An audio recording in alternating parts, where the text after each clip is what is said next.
Tertúlia. Meu boa tarde a todos. Hoje é dia 6 de setembro de 2013, é uma sexta-feira. O verbete é de número 2772. Como a gente comentou antes, é uma capicua. Para quem não sabe, pode ler da esquerda para a direita, da direita para a esquerda, que é o mesmo número. E, na tradição, isso aí é um sinal de sorte. Ele tem 5 páginas, 48 logias e 18 máximos. O tema é ação trafaricida e a especialidade autoconsciencioterapia. Quem redigiu o verbete é o veteraníssimo Marco Antônio Almeida, que está muito bem acompanhado, né, da dupla Flávia Cerqueira. Definologia. A ação trafaricida é o ato de eliminar os fatores redutores do autodiscernimento, traços fardos, pertúrbios, imaturidades, irracionalidades ou mazelas conscienciais por meio da autoconsciencioterapia promotora de autocura. Na pensenologia, nós destacamos o holopensene pessoal de aniquilação do trafarismo irracional, a harmonopensenidade, a assinatura pensênica de Neo Recim. Na fatologia, a ciência do autoenfrentamento, a vontade siderúrgica aplicada às auto-instrumentações, a precisão suave dos auto-reajustamentos sutis, a robustez das auto-intervenções cruentas, a intensidade ótima do estresse evolutivo, a atenção às sutilezas para a sustentação de neorrotinas, a criatividade na abordagem aos dilemas evolutivos, a mega produtividade autoconsciencioterápica, a construção do plano de autoenfrentamento alinhado ao perfil paragenético personalíssimo, as múltiplas camadas de aprofundamento da autocura, a assunção do próprio nível de saúde consciencial, o diagnóstico diferencial entre recim genuína e mudança externa de comportamento social, a autoimunidade diante dos mini-fracassos iniciais, a persistência no investimento da autocura, o olhar de paraterapeuta sobre si mesmo, a elegância moral do autopesquisador teático da Recim. A gente também ressalta que a fatologia tem 24 linhas, o que compõe o máximo para o verbete. Na parafatologia, o ato multidimensional de paragenerosidade, a paragratidão nascida da omnicooperatividade, o paraconstructo cosmoético destrutivo, o estado de saúde integral nas comunex avançadas, as repercussões parasanitárias do tenepsismo profissional, a parapreceptoria em saúde holossomática e a progessioterapia. Destacamos ainda que no detalhismo tem 12 máximos. E na argumentologia, nós também destacamos e convidamos todos a lerem a seção profissionalização, que, segundo a terapeuticologia, o Verbetov coloca 10 aspectos referentes à ação trafaricida no momento aí do planejamento detalhista das autoprescrições e importantes para a profissionalização autoconsciencioterápica. Na remissiologia, nós destacamos autocura, autorremissão avançada, autorremissibilidade consciencioterápica, percepção de autoeficácia consciencioterápica e reciclagem prazerosa. Frase enfática. A ação trafaricida representa a materialização dos esforços autoconsciencioterápicos do evoluciente atilado, significando notável aquisição para o acervo holobiográfico da consciência. Questionologia. Você, na condição de autoconsciencioterapeuta teático, vem efetuando ações trafaricidas efetivas? Com qual frequência? Com quais resultados? Na bibliografia específica, o autor coloca 2 fontes de referência. Agora, a mega-análise elaborada pelo João Paulo.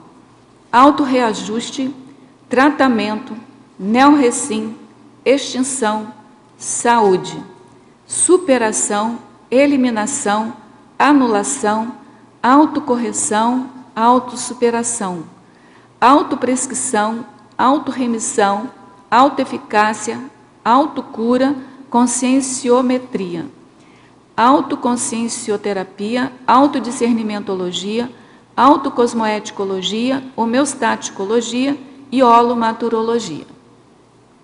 Bom, antes de passar aqui as perguntas dos teletertulianos, né, que já chegaram, as perguntas, a gente quer fazer a divulgação aqui, o convite da 6ª Semana de Saúde Holossomática da Cognópolis desse ano, né, que já começou desde o dia 30, mas que hoje tem uma festividade, né, uma comemoração da primeira década da OIC. A gente vai passar um pouco a palavra para Flávia Cerqueira, para ela complementar aí os dados e enfatizar aí o convite, tá?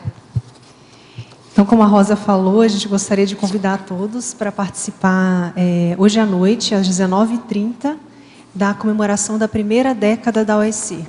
A OIC foi fundada, então, em 2003, né, e desde lá a gente já acumulou aí 10 anos de experiência, além, é claro, das experiências prévias no antigo Núcleo de Assistência Integral à Consciência vinculado ao IPC, né?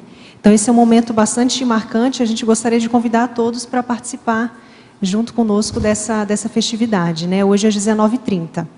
Amanhã, no sábado, sim, vai ter, o Marco está me lembrando que vai ter um coquetel de confraternização hoje, coquetel saudável, claro, né, dentro do nosso Holopensene de saúde, gratuito, para todos participarem. E amanhã nós teremos o Dia de Ação em Saúde Consciencial, que acho que vários de vocês já conhecem, já participaram também. Amanhã a gente vai começar com o Dia de Ação em Saúde Consciencial à tarde, então é das 14 às 18. Nos outros anos era o dia todo, né? Hoje a gente nesse ano vamos iniciar à tarde. Então vão ter vários especialistas, tanto da área de saúde, médicos, fisioterapeutas, nutricionista, né, educador físico, e também de outras áreas relacionadas à saúde consciencial, como orientação financeira, né, jurídica. Então a gente convida todos a participar também a uma tarde gratuita. E no domingo nós teremos o Simpósio Intercientífico de Saúde Consciencial. Então, pela primeira vez, nós estamos fazendo uma atividade de intercâmbio com outras abordagens, né, terapêuticas. E nesse dia, então, a gente vai ter a presença da professora Mônica Portela, né, falando da psicologia positiva, e a professora Mayla Flash, falando da abordagem da análise transacional. Então, a gente convida todos a participarem também. Teremos bastante tempo para debate nesse domingo. Okay? Tá. Nós estaremos lá. Olha, para quem não conhece o Marco Antônio Almeida, eu quero apresentar, que assim, eu pulei aí o protocolo, sabe? Eu vou apresentar você agora, antes das perguntas, mas a gente, sempre tempo, né? Então, vamos lá.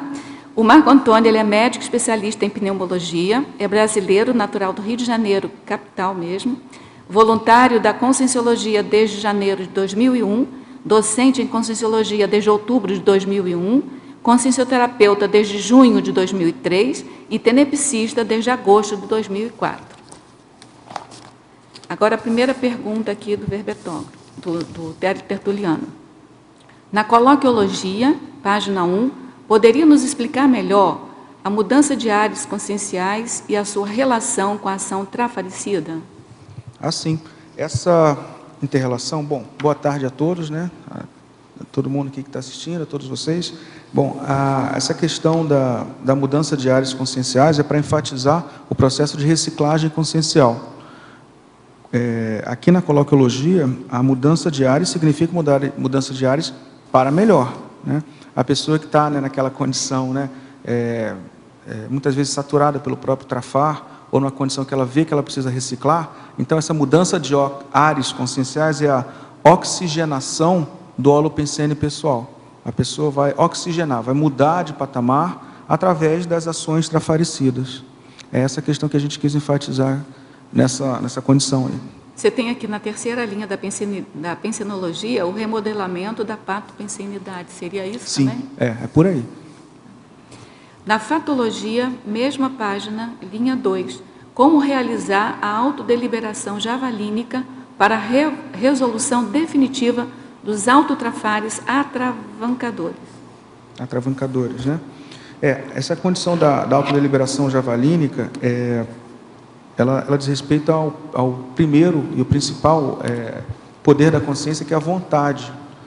E, em relação a isso, eu tenho uma referência, eu tenho um pesquisador que já tem um corpo de conhecimento bastante avançado sobre isso, que é o professor Cristóvão. Ele trabalha lá na OIC.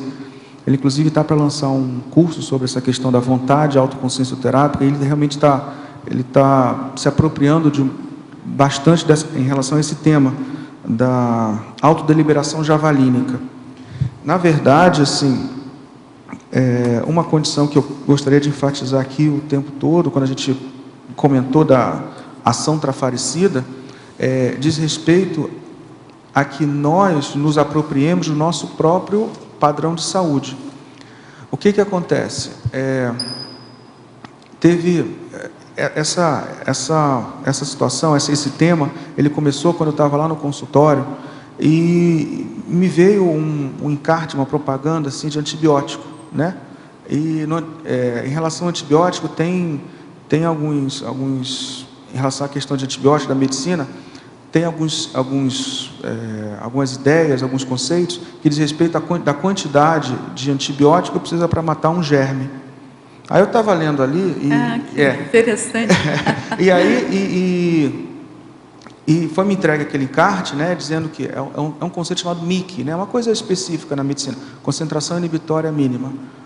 Aí foi me entregue aquele encarte com aquele novo antibiótico, e na verdade, né, sempre quando o antibiótico sempre é a nova maior descoberta do momento, das últimas 24 horas. Aí eu olhei aquilo ali, e eu estava, na verdade, refletindo sobre minhas questões autoconsciencioterápicas. Então, quando eu olhei aquilo, eu pensei, engraçado, qual a dosagem de ação para reverter esse trafar que eu estou querendo trabalhar? Como é que é isso? Isso precisa ser feito um negócio, uma deliberação javalínica, mas com uma dose em ataque, e isso vai efetivar de modo cirúrgico, isso tem que ser feito pacientemente. Os antibióticos, a relação antibiótico e micro-organismo tem essa relação. Às vezes você precisa dar uma pancada, vamos dizer assim. No início. No início, às vezes você precisa de um tempo de tratamento, vai tratar 7 dias, vai tratar 10 dias. Então, assim, todo esse arcabouço de conhecimento que eu já tinha, dentro do meu ofício, né, eu comecei a pensar, engraçado, o que eu preciso fazer em termos de ação para ser trafaricida? Porque quando eu apresentei isso para alguns colegas, né, nossa, você está meio violento, Marcos, trafaricida. Mas é que essa questão do trafaricídio, na verdade, não tem nada de violência, tem a ver com uma agressividade cosmoética, uma deliberação javalínica, tem a ver com uma paciência, tem a ver com planejamento, tem a ver com você saber os seus critérios de cura pessoal em relação a uma determinada situação, tem a ver com você saber diferenciar se aquele trafar está só adormecido, porque o contexto social, extrafísico não fez recrudescer, ou se na verdade você superou. Então toda essa dificuldade que, eu não sei quanto a vocês, mas eu pelo menos tenho muitas vezes de determinar. Isso foi um foco de pesquisa. Então assim, como é essa ação trafaricida? Como eu posso dizer? That's over. Nesse momento aí, né? Porque tem algumas ações que realmente a gente impõe uma ação trafaricida, impõe uma prescrição e a situação parece que reverte. Tem outras que vai reverter, mas você vai ter que ficar, pelo menos nessa serex, nessa vida humana, você vai ter que ficar vigilante. Ou então, não, às vezes você vai ter que trabalhar com uma profilaxia secundária para controle de dano, já que você está tão... Então, como é essa questão? Isso é que me motivou. Foi a partir do encarte, né? Vamos jogar muita energia para esse propagandista, porque ele me ajudou bastante. Foi em relação a isso. Como é esse conceito? E esse teletertuliano é médico também. Olha só. Então, estamos em casa. Nas linhas 6 e 7 da fatologia, mesma página. Quais são alguns dos pequenos passos iniciais de autodesconstrução trafaricida? Os pequenos passos iniciais de autodesconstrução trafaricida. Sim, Na verdade, essa fatologia ela diz respeito a vários aspectos de como você pode promover a ação trafaricida. Se é uma ação trafaricida em bolos, vamos dizer assim, ou uma injeção de ação trafaricida, ou se ela é algo que tem que ser mais paciente e repetida e com uma dosagem menor. Quando eu falo dosagem menor, não é que você vai ter menos vontade. A vontade está sempre mantida, mas é uma questão de estratégia de eliminação de trafar. Eu acho que às vezes nós, ou eu, talvez seja melhor eu falar, talvez há um excesso de vontade, e vontade no sentido, não é talvez a vontade é a melhor palavra, excesso de energia mal aplicada. Até porque, vamos lembrar, a aplicabilidade é dos atributos da consciência pelo conscienciograma, como você aplica as suas energias, a aplicabilidade consciencial. Então, a aplicabilidade energoterapêutica da sua energia para promover a sua terapêutica é questão de autodiscernimento quanto à própria autoconsciencioterapia. Então, por exemplo, essa condição que a gente estava falando aqui, na 6ª linha, os pequenos passos iniciais da autodesconstrução trafaricida.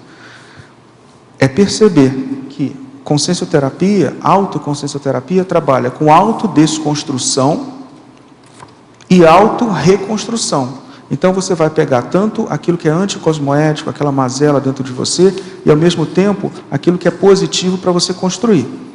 Por exemplo, hoje, com toda a tecnologia, a estrutura, o manancial verponológico que o professor Valdo nos presenteia, em termos de ideias e tudo mais, deveria ser, pelo menos, para todo o autoconsciencioterapeuta teático, atilado, querer construir uma personalidade dentro daqueles memorandos ali. Tá? Por exemplo, com a autotransafetividade, com a autotaquirritmologia. Seria uma condição, por exemplo, para todo autoconsciencioterapeuta atilado também, teático, querer construir uma personalidade baseada no perfil do líder assistencial, para multidimensional, para preparar já para a intermissiologia e a atuação na baratrosfera como líder assistencial. Então, esse deve ser um foco da autorreconstrução do autoconsciencioterapeuta. E a autodesconstrução, dentro daquilo que você vê que é o pior de você, aquilo que te atravanca, você realmente determinar quais os primeiros passos. Aqui é uma condição específica, são os pequenos passos iniciais. Pode ser que em determinado momento não, sejam passos iniciais, mas já avantajados e passos largos. Depende, na verdade, da estratégia que você utilize. Para do realmente, fôlego também da pessoa, Do fôlego do também, fôlego, enfim, do temperamento, isso tem a ver, é verdade, Pilar, isso tem a ver até com o item profissionalização, que foi colocado lá na... Vai depender também da cognição da pessoa também. Da cognição, e vai depender na verdade, essa condição aqui, da construção do plano de enfrentamento, isso na última linha dessa primeira página, a construção do plano de enfrentamento alinhado ao perfil paragenético personalíssimo. Então, você vai usar o remédio, o medicamento, remédio comportamental, remédio pensênico, de acordo com o seu perfil. Então, quais são seus trafores? O que você tem de trafor que está mascarado, está ocioso, que você já tem, que você já usou em, por exemplo, outras vidas humanas, e que você pode utilizar como florescimento, como agente de florescimento do melhor de você. Então, essa condição, o que a gente quer colocar é isso, o trafar ele tem que ser adaptado à condição personalíssima de cada um, condição paragenética de cada um. Ficou claro? Acho que ficou bem claro, E eu não consigo, você está falando, eu não consigo parar de me associar com o vírus, com a bactéria, que você tem que dar o antibiótico correto. Isso, a diferença é que a gente é o próprio antibiótico, Isso. É isso alto, aí. É isso aí. Então, nós somos o próprio antibiótico, porque a cosmoética, a metáfora foi perfeita. E a cosmoética também é o antibiótico, A cosmoética, a lucidez, tudo isso que a gente aplica que são os antibióticos para essa condição do trafaricídio, vamos dizer assim. sem violência, gente, é só agressividade cosmoética. Sim. Na parafatologia, página 2. Uhum. Parafatologia, página 2. O que é e como realizar o ato multidimensional da paragenerosidade? Hã? Desculpa, qual é o ato na parafatologia, página 2. Sim. O que é e como realizar o ato multidimensional da paragenerosidade? Olha, como realizar é uma situação que nós dois... É o teletertuliano? É. Tá. Nós dois temos um problema de desenvolver isso melhor. O que acontece? É um tema de pesquisa atual, dentro da condição da paraafetividade, foi um verbete que eu já trouxe aqui, paraafetividade terapêutica, o uso de uma técnica autoconsciencioterápica, que é a construção do dicionário paraafetivo. Nós temos a técnica do dicionário afetivo, que é muito bom. Eu recomendo para quem quiser ampliar o nível de tonalidade afetiva pessoal e ter um nível de transcendência, que isso é muito interessante para você acoplar de modo mais efetivo com amparadores lúcidos, que é a técnica da construção do dicionário pessoal. Então você vai ver, por exemplo, o que é gratidão, empatia. Por mais que isso seja, muitas vezes, uma noção, uma ideia de senso comum, veja lá o que significa, o que é esse pacote de ideias. Empatia, generosidade, gratidão, isso é muito interessante. Agora, quando eu comecei a fazer essa técnica da construção do dicionário afetivo, começou a se descortinar, né, para mim, uma outra condição que não tinha dicionário, que é o dicionário paraafetivo. Tá? Isso a partir do que a gente observa, assim, quando, por exemplo, tem alguma condição amparada. Isso acontece muito em sete consciencioterápico, isso acontece em práticas de dinâmica, né, que a gente às vezes participa, né? Então, porque essas tonalidades afetivas, quando tem uma contraparte parapsíquica e muitas vezes promovida por amparadores, o dicionário normal, o RUAS, ele não dá conta, entendeu? Então, o que acontece? Agora, na verdade, eu estou tentando, eu estou elencando esses verbetes, não sei como chamar, que são essa paraafetividade. Uma delas está descrita aqui, a paragenerosidade. Normalmente, esses ou alguma coisa cosmoética, essas paraafetividades, elas têm uma condição, quando são cosmoéticas, quando são homeostáticas, elas têm um componente incondicional na sua manifestação. Então, por exemplo, essa generosidade, essa paragenerosidade, ela é diferente da generosidade habitual. É uma generosidade incondicional que você sente em relação a todos, a toda a humanidade. Isso é diferente da generosidade habitual, que, por exemplo, faz parte do meu holopensene. Eu não tenho essa paragenerosidade, nem 100%, e nem faz parte, são extrapolações. Você sabe que no círculo mental somático último, né, que nós fizemos, o tema era Código Pessoal de Generosidade. Ah, não soube, certo. Então, assim, todos nós agora estamos convocados a escrever além do nosso próprio código de cosmoética, né? Certo. Código Pessoal de Cosmoética, uma das alíneas lá é o Código Pessoal de Generosidade. Está dentro do Cosmoética. Vou procurar, interessante. E, assim, além da paragenerosidade, existem algumas topificações. Para-admiração, que não é admiração comum. Por exemplo, foi um sentimento já vivenciado em um dado momento em que você percebe que aquela pessoa tem um nível de brilho dentro dela, um brilho de serenismo, você vê aquela pessoa assim, essa pessoa vai ser... É difícil explicar, gente, parece uma coisa meio... Mística. Mas não é, né? Mas o que eu quero dizer é o seguinte, enquanto não tiver uma definição precisa, talvez eu vá falar e vai parecer uma condição meio mateológica e fora da casinha. Mas o que acontece? Eu estou trabalhando nisso. Até onde as palavras eu consegui encaixar, essa construção do dicionário paraafetivo, ela está acontecendo. E por isso que foi perguntado, então, em relação para a generosidade. Eu tenho, na verdade, é engraçado, né? A gente é tão rico e tão prolífico em relação a falar de sentimento, a gente pode falar um monte aqui. Agora, quando fala de parassentimento, a gente encasqueta, a gente engasga, justamente pela pouca vivência que se tem em relação a parasentimentos. Mas eu suponho que esses parasentimentos, eles são um caminho para um daqueles memorandos. Transafetividade. Para a transafetividade, no caso. E a autotransafetividade. Autotransafetividade, que é o mais importante. Professor Marco Antônio, em laboratoriologia, primeira linha, você fala do laboratório conscienciológico da mobilidade física vígil. Seria possível explicar resumidamente como funciona esse exercício para que possamos fazer em casa? Moro em Madrid e ainda não tenho acesso a esses laboratórios. Na sua opinião, o tempo de duração poderia ser progressivo, tipo 3, 4, 5, 6 horas, conforme a acuidade? Tá. Se eu não me engano, lá em Avramonte tem o Imobilidade Física Vígil. Eu acho que tem, sim. Em Portugal. Sim, seria importante...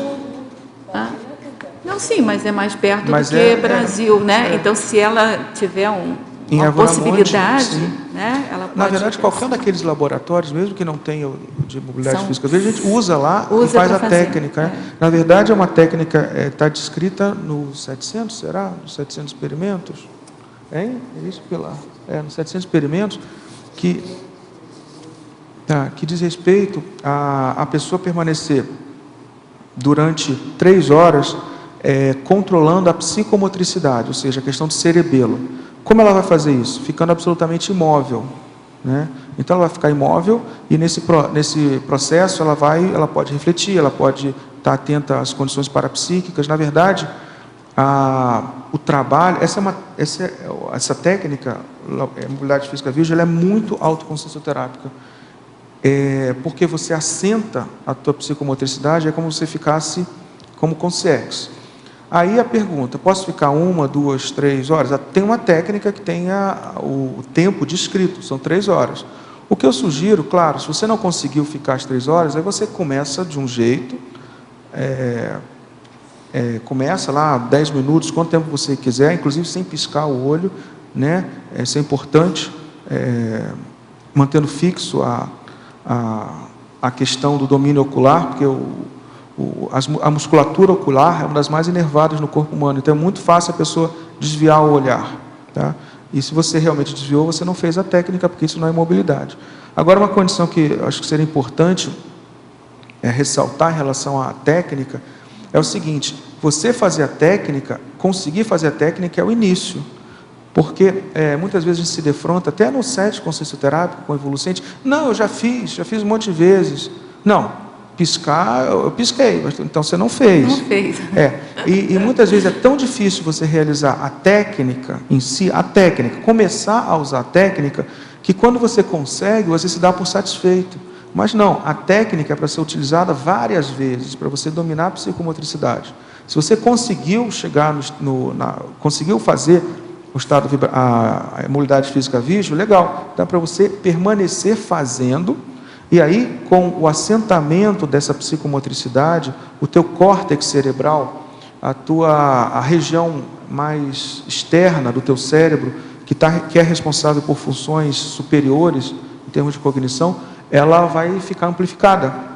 Além, é óbvio, da condição da amparalidade que vai estar associada a essa atuação trafarecida. Então, é muito importante, de acordo aí com o que você comentou, a técnica vai ser obtida quando você conseguir ficar o tempo que é solicitado para a realização da técnica. São 3 horas. Hã? São 3 horas. São 3 horas.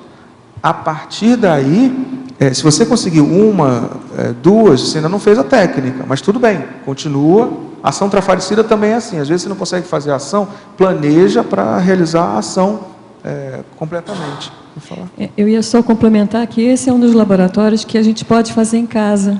É verdade. Não, eu ia pedir para alguém que você quiser falar o que é que tem, como é que ela tem que montar. O importante é que a pessoa esteja olhando, né, de olho aberto, para uma parede branca, né? Não pode ter um quadro, uma coisa assim que vai distrair a atenção da pessoa. Que eu me um lembro, sofá ou bem um lençol confortável, para branco, não dar nenhum problema É somático. importante que a poltrona seja extremamente confortável, você tem que acomodar o corpo todo, porque aquilo que parece que está confortável, depois de meia hora, a coluna está matando, então a gente preenche todos os espaços. As pernas não ficarem para baixo. Normalmente a tem gente que faz aquela poltrona, tipo poltrona Tipo de TENEPS, né? Não é deitado também, porque senão você vai dormir, não vai conseguir ficar de olho aberto. Mas é importante que esteja o braço, a coluna, o pescoço, esteja tudo muito bem apoiado. Se precisar de usar travesseiro para apoiar, é bom Sim, também, aqui né? no laboratório a gente tem uns 6 ou 7 travesseiros. Eu acho um pouco exagerado 6 ou 7, mas uns 4 pelo menos é bastante, porque, por exemplo, se você ficar o tempo todo segurando o pescoço, aquilo vai doer depois de um tempo.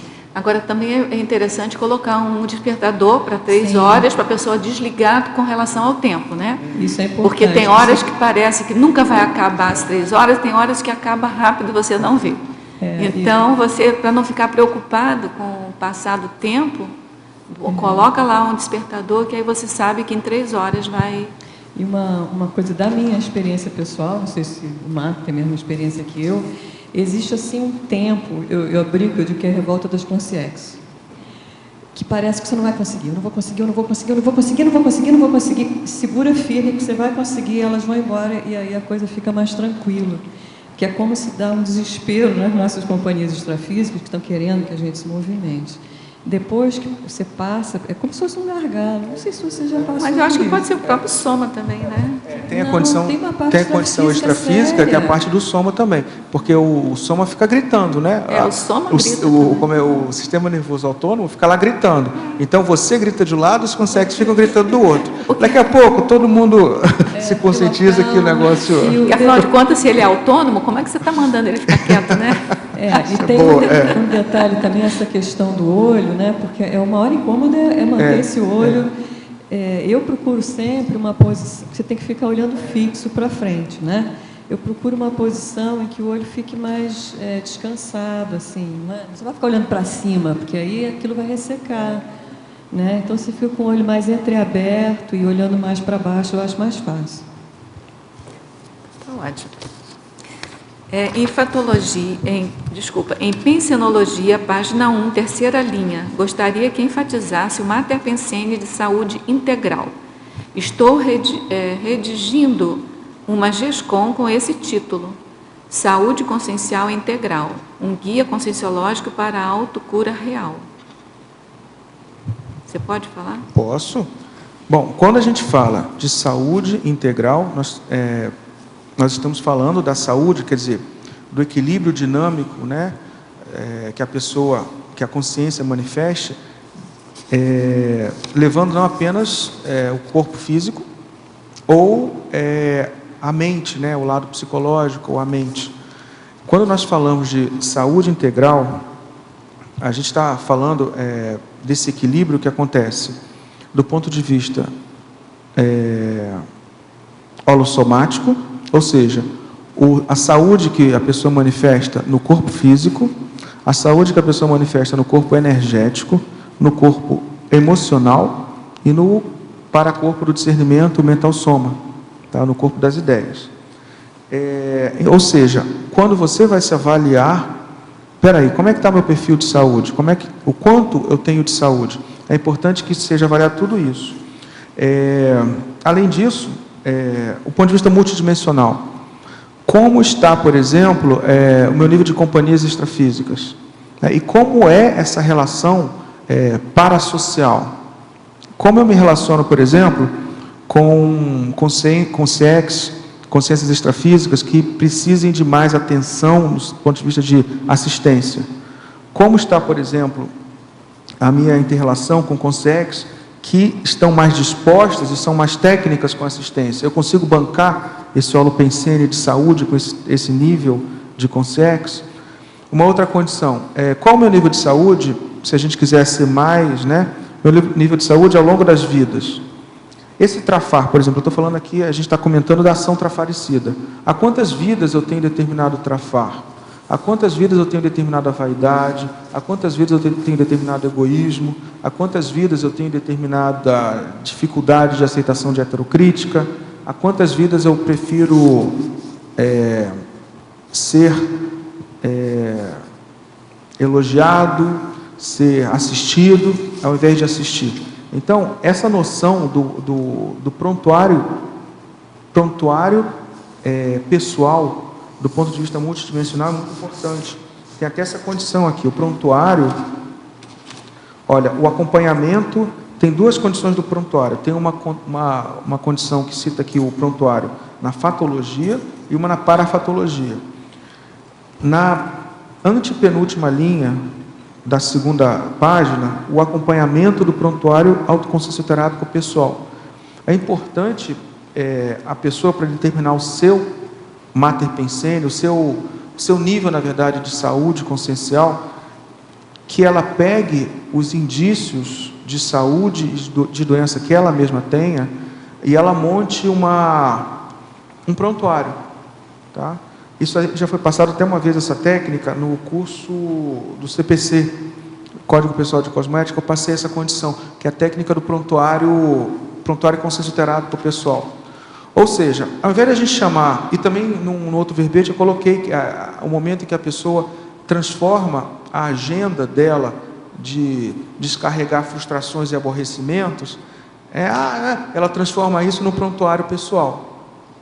Então, peraí, deixa eu ver aqui. O que eu posso fazer? O que eu posso fazer para resolver isso? Ao invés de falar assim, ó vida, ó céus, ó azar, como eu sou coitadinho e como eu sofro, ela pode chegar e pensar assim, peraí, o que eu posso fazer para melhorar? Isso aqui demanda o quê?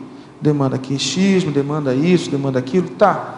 Então, eu preciso implementar ações trafaricidas nessa agenda.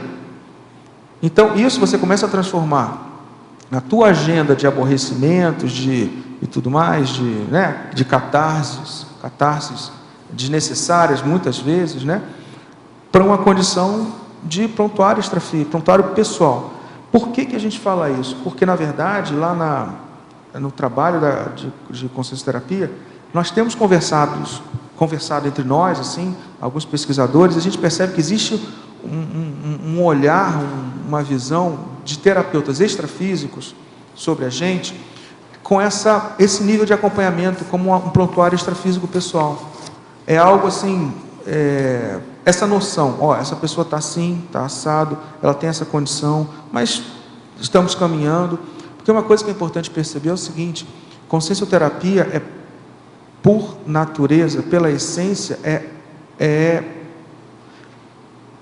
otimista, cosmoeticamente otimista. Por quê? Porque é terapêutica.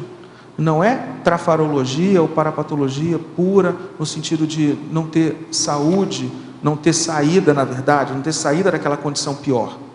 Terapia na sua essência, saída do pior de si mesmo para uma condição melhor. Então, essa condição do prontuário extrafísico pessoal, ela está muito vinculada com esse mater pensene de saúde integral. Tá? Em Fatologia, página 1, primeira linha, poderia expandir a vontade siderúrgica aplicada às auto-instrumentações? Quando eu coloco isso aqui, eu lembro de uma... Teve um círculo mental somático, que foi sobre a autoconsciencioterapia, foi sobre consciencioterapia, que eu lembro do professor Nário bem dali, explicando, colocando assim, ele estava mais ou menos ali. Aí ele falava assim, por que as pessoas tiram o braço na hora de tomar a injeção? Tiram o braço, eles sabem que precisam tomar a injeção, mas por que a gente tira o braço? As pessoas, ele que se colocou, por que a gente tira o braço? Então, é essa condição, isso explica essa condição. A pessoa está sendo instrumentalizada, na verdade, auto-instrumentalizada, está sendo aplicada uma ação que é para a melhoria dela, mas a pessoa não tem a vontade siderúrgica para manter essa instrumentação. É isso que a gente está colocando aqui. O terapeuta, o autoconsciencioterapeuta mais veterano, com mais prática, com mais skill autoterapêutico, como tem na estrangeirismologia, essa consciência, ela vai se instrumentalizar de modo mais eficiente, ela vai se colocar em situações mais de berlinda, vamos dizer assim, mas ela vai estar ciente que isso tem um objetivo, e isso, na verdade, é consequência, dentre outros, da sua vontade siderúrgica. É a mesma pessoa lá de Madrid Certo? que fez a pergunta do Laboratório de Mobilidade Física Vídeo. Certo. Tá? Ainda em Fatologia, página 1, sexta linha, você traz o brilho da aceleração autoevolutiva e os pequenos passos iniciais de autodesconstrução trafalicida. Conheci a Conscienciologia através das tertúlias, buscava compreender meus EVs e balonamentos espontâneos. Assisto a tertúlia todos os dias e frequentemente interajo. Isso eu ratifico. A partir delas, vou às pesquisas. Hoje, 8 meses depois, minha conduta mais íntima mudou. Só de mergulhar no holopensene da enciclopédia todos os dias. Nunca fiz meu CPC, mas fiz outro. Uma revisão da minha ética extrafísica. É visível nossa aceleração autoevolutiva, mesmo aqueles pequenos passos. Sou artista plástica e não consigo mais exercer minha atividade. Ela não tem mais brilho como antes e nem encontro assistencialidade. Poderia me sugerir uma abordagem autoconsciencioterápica para qualificar essa fase? A fase? Ela está passando essa fase de... Essa fase de desconstrução. Na verdade, ela tem que ver, essa pessoa, seria importante ela ver, se ela está num momento de autodesconstrução cosmoética, né? Porque, na verdade, assim, dependendo de como ela colocava, de como ela estava conduzindo, né, a ocupação de ofício dela, pode ser que essa desconstrução do que a gente está falando tanto, desconstrução do pior, isso vai acontecer e a gente tenha que abrir mão de algumas posturas antigas. Isso é muito comum acontecer. Se ela estiver passando por isso, bem-vinda ao grupo. Nós aqui estamos tentando o tempo todo fazer isso. Tá? Talvez o que seja interessante ela ter essa noção, que é uma autodesconstrução e uma autorreconstrução. Porque senão ela desconstrói... E não reconstrói. E fica sem rumo. Não reconstrói e fica sem rumo. E dá aquela sensação de vazio, né? Que não é necessária. É desnecessária essa condição de vazio. Quando a pessoa se desconstrói e ela já tem um norte de reconstrução, predomina muito mais a gana, a condição cosmoética do autorrefazimento do que a desconstrução. Tá? É claro que nessa desconstrução pode ser que tenha dissidência ideológica, dissidência de consciência, mas isso tudo é administrável, isso dá para ser trabalhado. Eu acho que o que ela talvez esteja colocando aqui, que ela falou de CPC e tudo mais, investir no Código Pessoal de Cosmoética, porque provavelmente ela está mudando valores. Código Pessoal de Cosmoética mexe com uma coisa, os valores da pessoa. A pessoa, o código é como se fosse não, na verdade a cláusula de realização. O CPC é a ação trafarecida em si. Agora, o que valida a ação trafarecida em si é o valor que ela dá ao código. O valor. Agora, eu também pensei aqui, a crise dela é que ela é artista plástica, Sim. Está conhecendo Conscienciologia, Sim. Assistenciologia, mental somatologia. Você pode falar alguma coisa, como é que é essa mudança de valores, essa desconstrução e reconstrução, e a manutenção ou não dessa atividade dela como Sim. artista plástico? O que acontece? O pensamento, isso é uma condição que a gente estuda bastante, né, na Conscienciologia, a diferença do pensamento artístico, né, o temperamento artístico e as dificuldades que isso traz para a autoevolução. Não quer dizer, por exemplo, que um artista não possa ter habilidades que são super úteis, do tipo criatividade, a esteticidade no sentido da noção estética das realizações. A gente sabe que muitas descobertas científicas foram baseadas nisso, na serendipia, baseado nessa condição da pessoa saber inovar. Ninguém está falando contra algumas habilidades específicas da consciência que são muito utilizadas no temperamento artístico. Mas o que acontece? Tem um pacote, tem o whole pack. Ser artista significa, muitas vezes, principalmente artista plástica, cultivar o belo, e muitas vezes é o belo pela beleza em si. Muitas vezes traz a reboque um temperamento de maior oscilação emocional, de menor centramento da consciência, de menor objetividade, menor racionalidade. Então, o que a gente acaba observando? É que, a partir do momento que a consciência promove autoconsciencioterapias, né, ela começa cada vez mais a abandonar o temperamento artista. Tá? Eu falo isso, sim, eu escrevia poesias na minha adolescência. E a partir do momento que eu conheci a Conscienciologia, começou a ficar um negócio tão racional e lógico que... Perdeu a... Sabe aquela coisa assim? E outra coisa, escravizar ideias pela forma, né? Isso, na verdade, demonstra uma priorização da forma e não do conteúdo. Então, a pessoa começar a trabalhar com um perfil mais científico, mais do que científico, um perfil paracientífico, e aí a indicação é o verbete paracientista, do professor Valdo, tá? Que eu acho que é um norteador bem importante para o que a gente faz aqui em termos de debate, de ideias. A construção de um perfil paracientista, além do que ela perceber que ela está desconstruindo o código pessoal dela e está inserindo condições que são de cosmoética.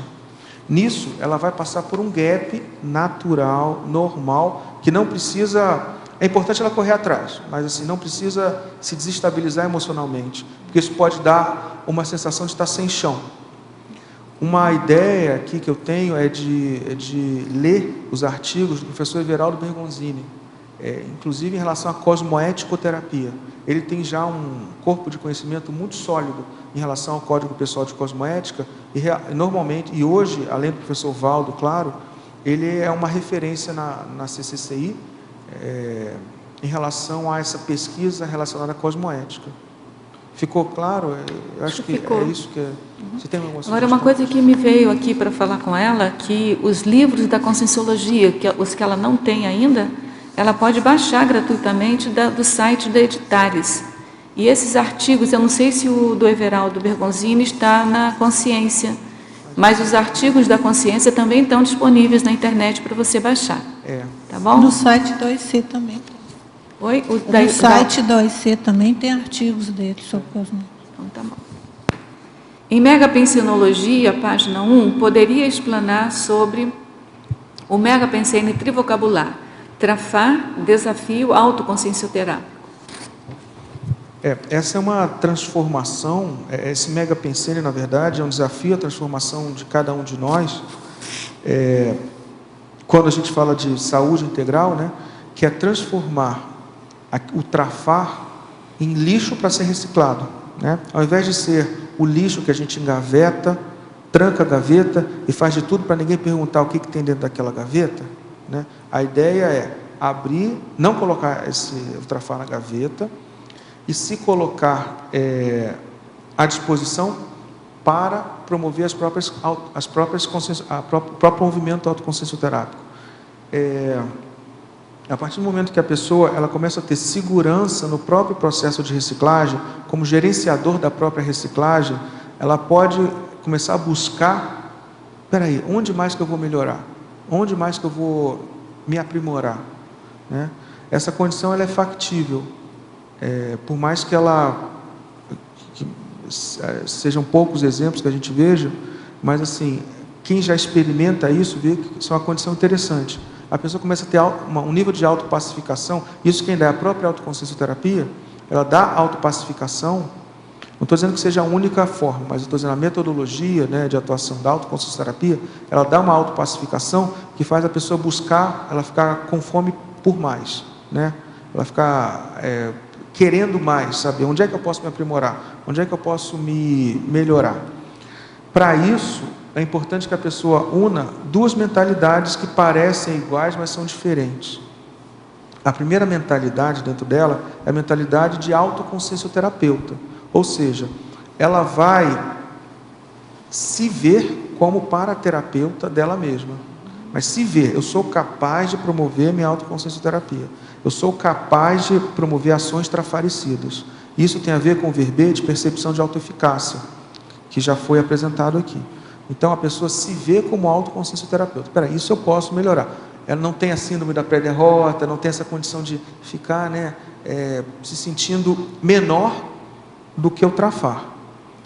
Então, é isso. E a outra mentalidade muito importante, que é um pouquinho diferente, mas é complementar, é a mentalidade de evoluciente. Ou seja, a pessoa, ela está ávida por aprender mais. Ela foi colocada nesse contexto evolutivo, nesse contexto da vida humana, para aprender mais.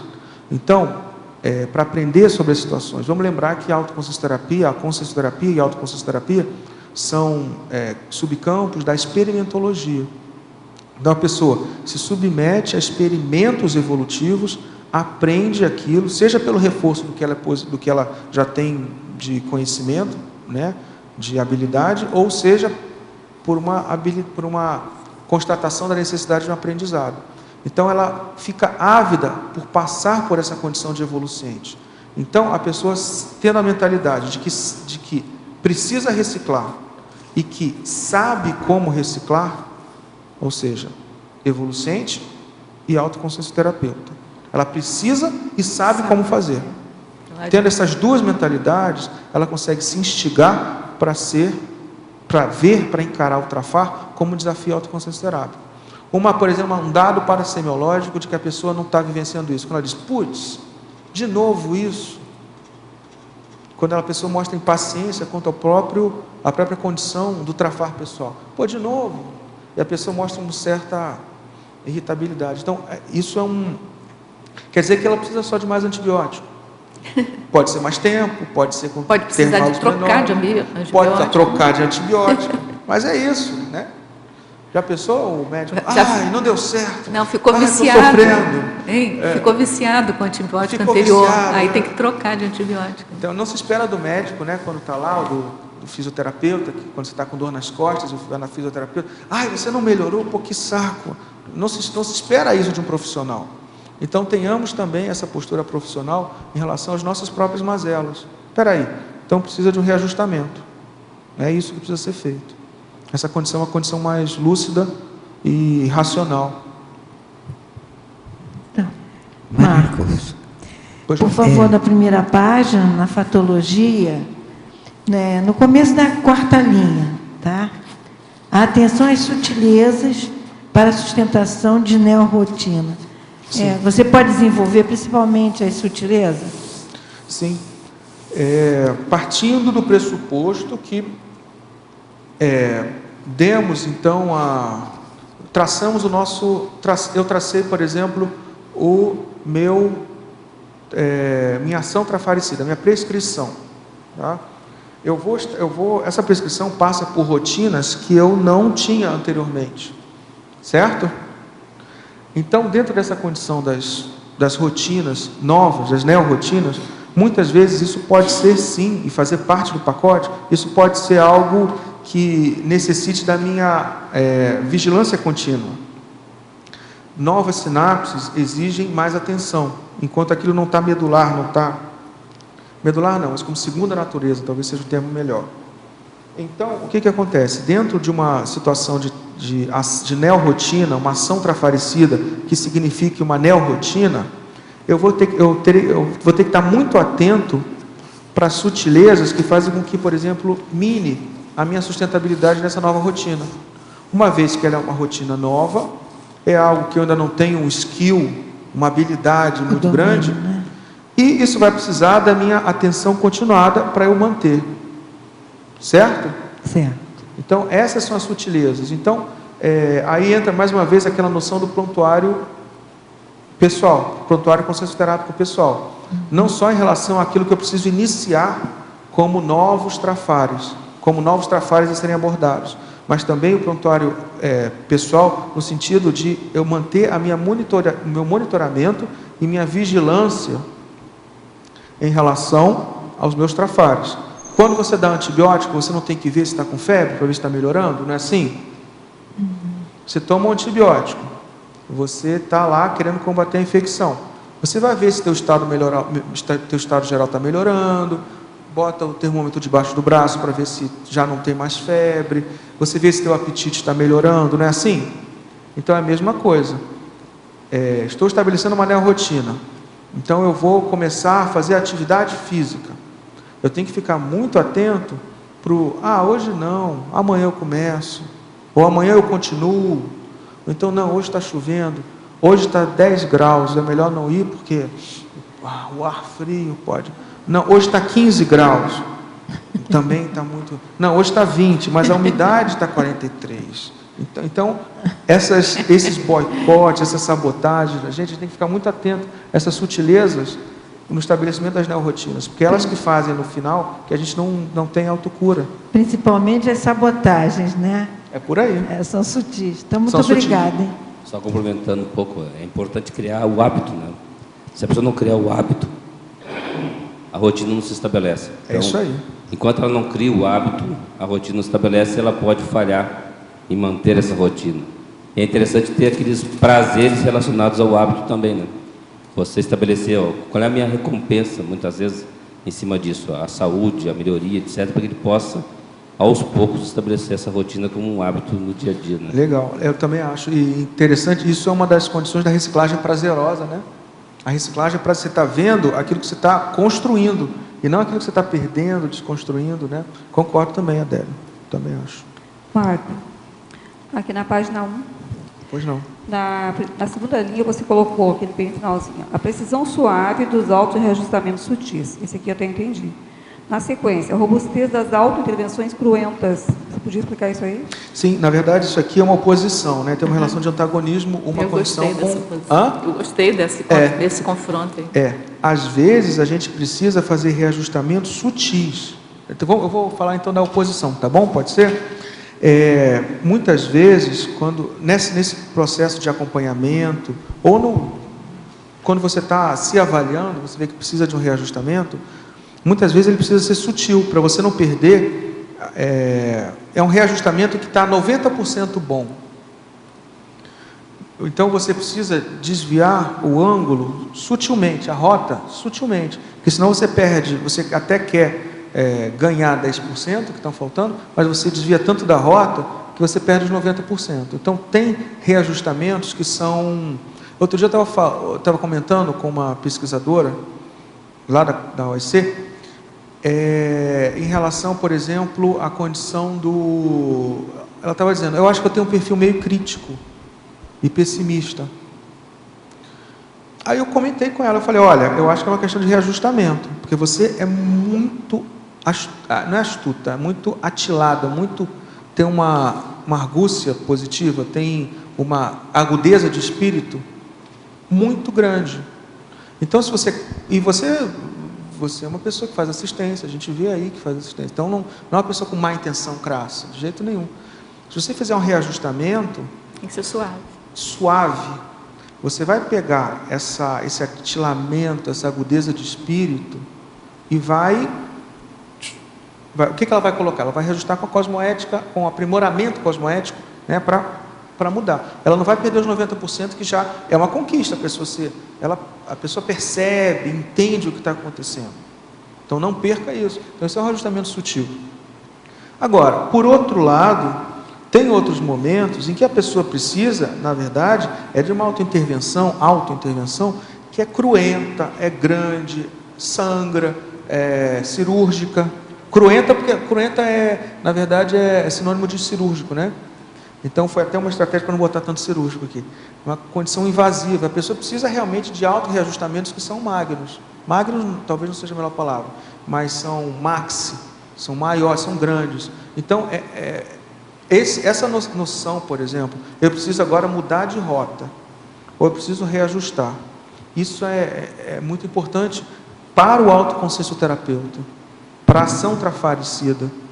Tá? Às vezes a pessoa ela precisa de um reajustamento e quer sair, entrar com 2 peitos nela mesma, entendeu? Não precisa, reajusta, não perde o que você tem de positivo. E às vezes é o contrário.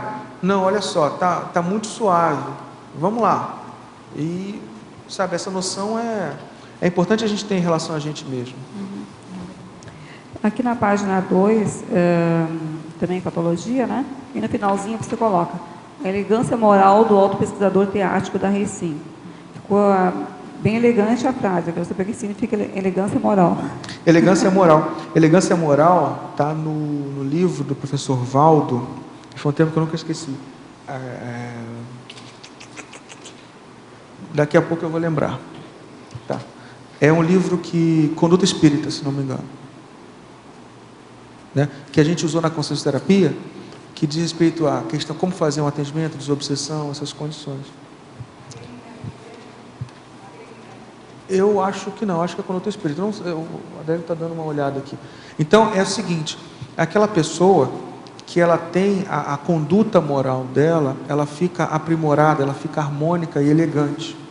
Entendeu? A moralidade, o nível de moralidade dela, ela está aprimorada, está elegante, está harmonizada. Por quê? Pela própria condição da teática da Recim.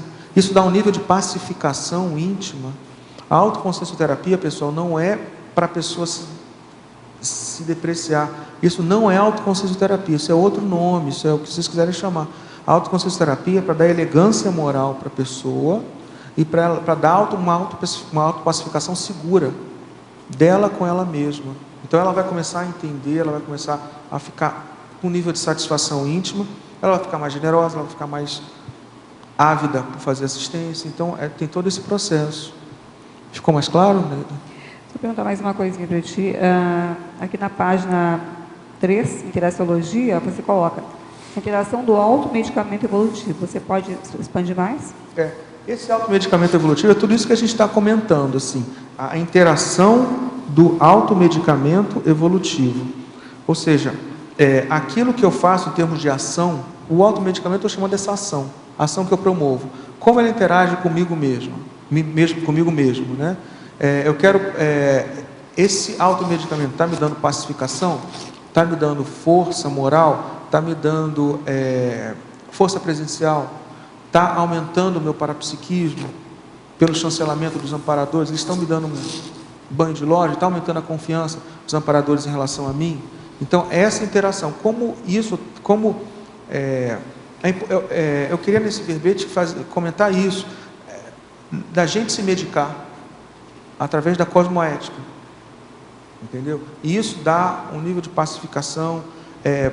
A gente ainda vê muita questão assim, né? E às vezes entra no set de consciência terápica e tem um lenço de papel do lado, né? Aí, pô, peraí. Mas a gente não quer mandar nenhuma meta-mensagem, não, mas assim, tá lá porque é uma questão de gentileza, não sei, mas assim, não é o objetivo. A consciencioterapia e a cosmoética destrutiva é para darem realmente um bem-estar para a pessoa. E é importante a pessoa ver como ela se mede, como ela se verifica, ela se afere. Essa pessoa, esse teletertuliano que comentou, olha, eu melhorei depois que eu comecei a ter contato com a enciclopédia. Isso é a noção, ela está, na verdade, fazendo exatamente isso. Ela está aferindo a interação do medicamento, ou seja, as verpões tratadas na enciclopédia, nela mesma. Ela está vendo essa interação no micro-universo dela. Obrigada. Tá, o Adélio está comentando então que o termo é no Conduta Espírita mesmo, tá? Marco, aqui na exemplologia, eu queria que você explicasse um pouco mais por que você usou básica e avançada, e não, por exemplo, mini e maxi, na questão da eliminação do mini trafar e do mega trafar. Quer dizer, aparentemente é porque você acha que o mega trafar vai precisar de uma coisa mais avançada como? Não é só mais profunda, ela tem que ser o quê? Mais criativa? O que é o mais avançado aqui? Eu acho que não tem uma via só, uma via única de abordagem avançada em termos de ação trafaricida. Eu acho que, na verdade, cada pessoa tem que descobrir pelo seu traquejo pessoal, pelo seu skill terapêutico, pela sua habilidade, pelo seu jeitão, pelas suas tendências, como abordar o seu mega trafar, né, de modo avançado. Tem pessoas que eu conheço que fazem consciencioterapia através do parapsiquismo. Parapsiquismo que eu digo assim, através de captação de insights, através da percepção do investimento extrafísico. Tem pessoas que usam mais a autocognição, e quando eu digo isso, eu não quero fazer uma dicotomia. É óbvio que o amparo estimula a cognição, Mas tem pessoas que realmente percebem, ó, tem um amparo, ele está me dizendo, é mais uma condição inspiradora, por inspiração. Outros, através do mecanismo de autorreflexão. Mas o que eu queria dizer é o seguinte, é que o avançado, a pessoa é que vai definir. A pessoa vai definir se aquilo é avançado. Por exemplo, qual o seu megatrafar? O meu megatrafar é isso. Tá? Quais as ações que você já planejou, já implementou, já promoveu, para melhorar esse teu megatrafar? Ah, é isso. E quanto por cento melhorou? Ah, melhorou nisso aí. Então tá. Então você melhorou 100%, 70%, dentro do que você tinha como prognóstico, porque também aqui tem uma condição que é importante, que é um termo também usado na medicina, que é o prognóstico da pessoa.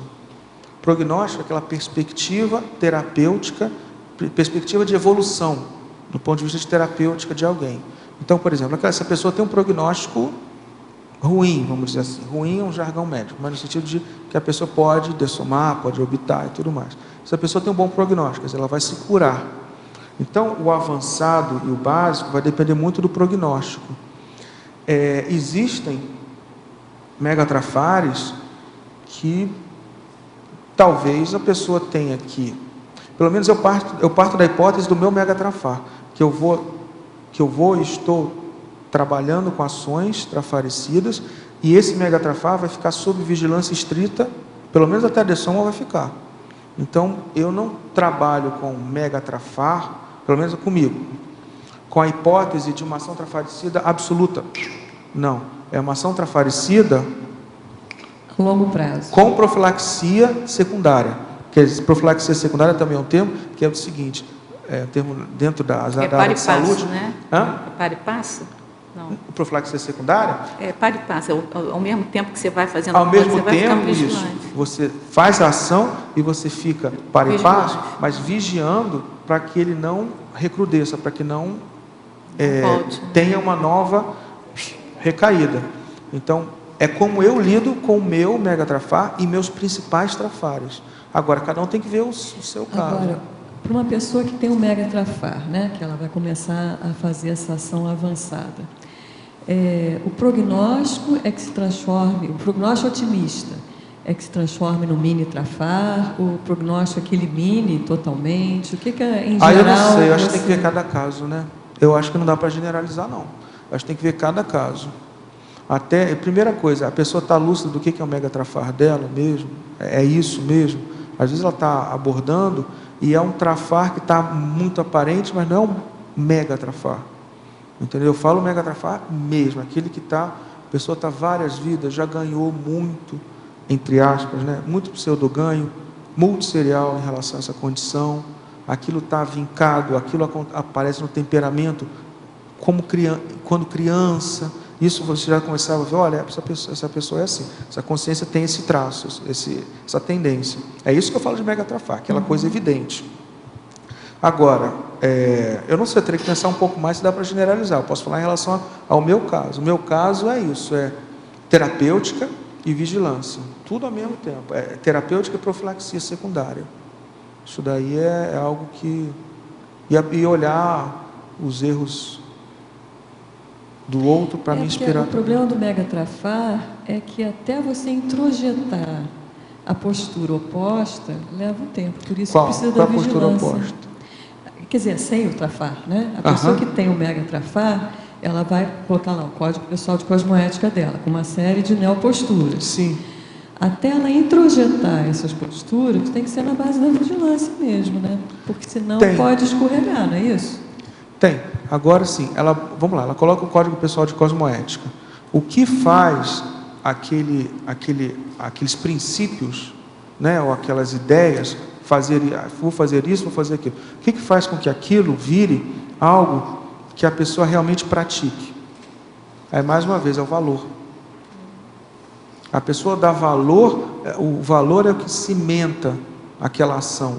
O que vai cimentar a ação trafarecida é o valor que ela vai dar. E que muitas vezes isso faz parte de uma desconstrução cosmoética que ela tem que fazer com ela mesma. Por isso que muitas vezes demora a pegar em relação ao megatrafar, demora a pegar no tranco a ação trafaricida. Porque ela olha até o que tem que fazer, mas o valor naquele momento de descompensação, naquele momento de ameaça, naquele momento de alguma coisa, ela abandona aquele código, aquele princípio. Então, isso necessita de uma mudança de mentalidade, levando em consideração também a condição do CPC, do valor cosmoético. Eu vejo também que muitas vezes a pessoa já trabalhou isso tudo, mas tem muita repercussão extrafísica dos credores, né? Então, há também uma ação trafaricida no sentido de tornar a pessoa mais robusta para dar conta dessas questões extrafísicas, ou não? O que você acha sobre isso? Eu acho que é uma questão de olhar. Eu vi outro dia uma frase que eu achei, me fez refletir muito. O outro que me ameaça é o mesmo que me liberta. E na recomposição é isso, né? Na recomposição, aquela consex que me ameaça, os credores, é o mesmo que me liberta, dependendo da minha postura. Então, vai depender da minha postura, não importa os credores. Credores são credores, tá? O que a gente pode fazer para melhorar? Agora, se a pessoa se submete, se subjuga a essa condição extrafísica, como algum devedor, mas um devedor penoso, com penúria, ela está se subjugando ao assédio. Ela está se vitimizando. Está se vitimizando. Então, é isso que acontece. Esse credor aqui, se eu ajudar esse credor, eu vou me libertar. Mas não é me libertar, me livrar, né? Às vezes a gente se relaciona de uma maneira muito peculiar com trafares e com assediadores. A gente quer se livrar. E o pior, que é para se livrar, mas não é se livrar, é se libertar cosmoeticamente, né? É mudar a relação, não é se livrar, dar um pé no popozão, um parapé no parapopozão. Não é isso, é a condição de libertação. A gente não se livra, a gente se liberta cosmoeticamente. Você se livra do mal-estar, né? Do mal-estar, quando você resolve assistir. Eu acho que essa é a condição, que é uma sutileza, mas que muda. Eu posso pedir licença a vocês, tertulianos, porque tem uma pergunta aqui que tem tudo a ver com essa questão que vocês estão falando aí, e eu acho que é oportuno fazer. Ela dirige a mim, mas eu acho que é você que vai responder. Minha pergunta não tem nada a ver com o tema, mas preciso de ajuda. O que seria a fase de recomposição na família? Minha pergunta se deve ao seguinte fato. Os médicos suspeitam que meu marido esteja com demência. Não estou sabendo lidar com esta condição. Ele mudou muito o comportamento, é extremamente agressivo e fala muito em suicídio. Agora anda à noite com um facão na mão, pois tem medo que alguém entre em casa. Será que isso seria recomposição para ter mais paciência e ele ser menos orgulhoso? Pode me dar orientação? E aí eu pediria para você responder. Isso, né? É bem isso que a gente está falando. A questão número 1, você tem que ajudar essa pessoa. Essa pessoa tem uma limitação física. Essa pessoa tem uma limitação que a cognição dela não está funcionando. Ela não é responsável pelas ações dele. Então, a primeira coisa, essa pessoa não pode, de maneira nenhuma, ter acesso a facas e utensílios que possam mutilar a ele próprio e mutilar os que estão no entorno. Essa é a primeira condição. Quem é juiz, quem é o responsável nessa situação é quem tem cérebro, o cérebro intacto, na verdade, que é a Télia Tertuliana que está comentando. Ela é responsável pela situação, responsável que eu digo não é responsável pela condição da doença, mas responsável no sentido que é quem deve tomar as rédeas da situação. Gerir, né? Gerir, né? Ela deve ser o esteio da casa. Então, por exemplo, uma pessoa com demência que está tendo surtos de agressividade com o facão na mão é uma situação que não deve existir. Então, e não deve brincar com isso. Não deve brincar com isso, porque daqui a pouco isso pode causar um acidente sério. Então, isso é a tomada de responsabilidade que a gente tanto está falando. Eu queria dar assim, um depoimento, uma experiência que a gente teve na minha casa, né? O meu pai teve Alzheimer.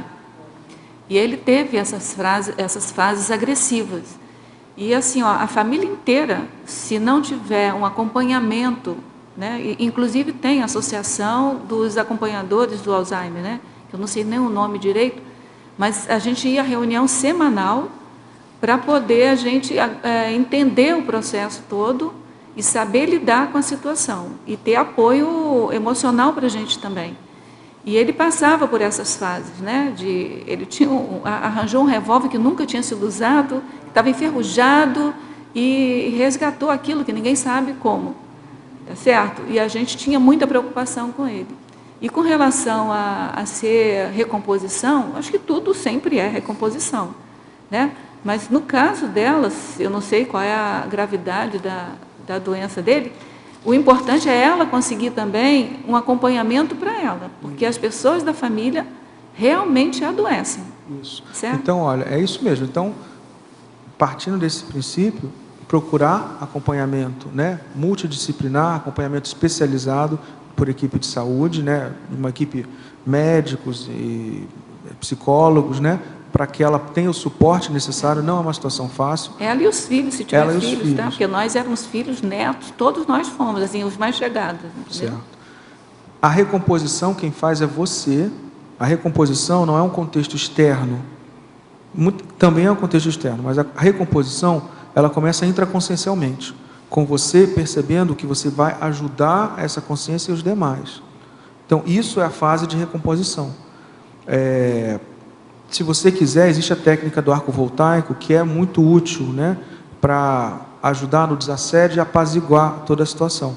Mas isso não anula a necessidade, né, de uma equipe de saúde aprender ela mesma, né, aprender a técnica do arco voltaico e, assim, essa pessoa trabalhar intimamente a recomposição, não como um processo de penúria e martírio pela qual ela tenha que passar.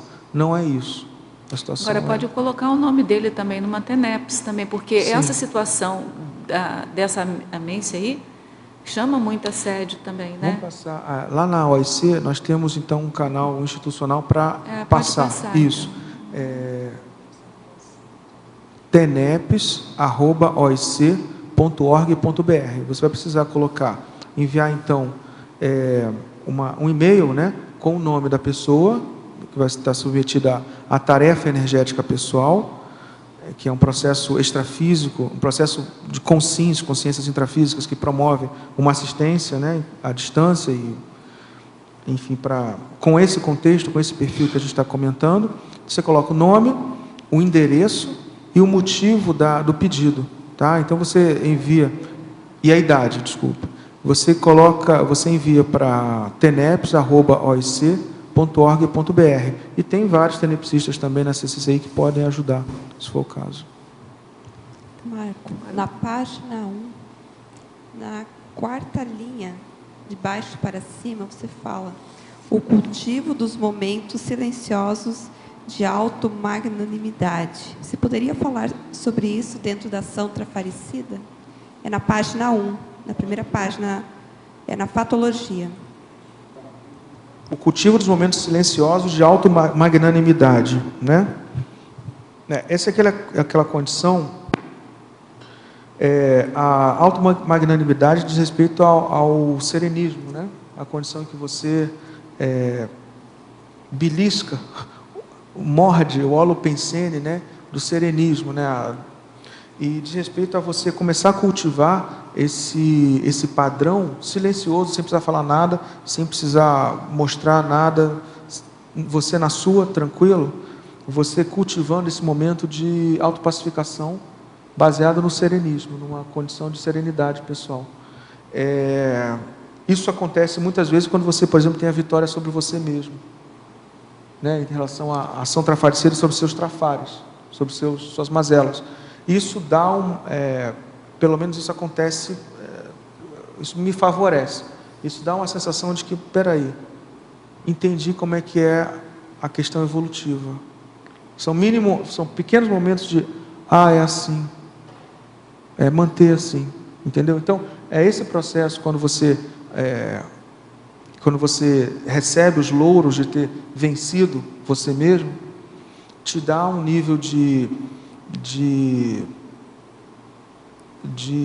atrelamento, de ficar alinhado com esse processo evolutivo, que eu vejo como um processo de automagnanimidade pessoal. Tá? Uma mini, talvez, micro automagnanimidade. Mas é alguma coisa que, para mim, é muito significativo. E tem a ver com o dicionário também, do dicionário paraafetivo. Oi. Na página 2, parafatologia, 4ª linha, dando continuidade aos seus esclarecimentos sobre estado de saúde integral. Tem sido colocado até agora a saúde integral mais relacionada com sim, como ela identificar. Sim. E aqui está o estado de saúde integral. Eu não sei se você quis dizer das Comunex ou das Consciex nas Comunex avançadas. É das Comunex mesmo. Das Comunex. Então, como poderia entender melhor isto? Isso aqui aconteceu eu fiquei refletindo bastante sobre essa condição, foi no círculo mental somático. Um esclarecimento do professor Valdo, que diz respeito sobre, que ele falou, dizia respeito sobre a condição de que nas Comunex avançadas não havia doença propriamente dita. Né? O processo Sim. É muito mais de para-reeducação, vamos dizer assim, né? De lacunas que precisam ser preenchidas, do que de desequilíbrio propriamente dito. Isso tem a ver realmente, porque quando se fala de saúde e doença, é um processo de equilíbrio e desequilíbrio. Sim. Saúde é equilíbrio, né? Então, isso diz respeito a uma condição, porque muitas vezes a gente acha que saúde é necessariamente o antônimo, a antonímia de doença.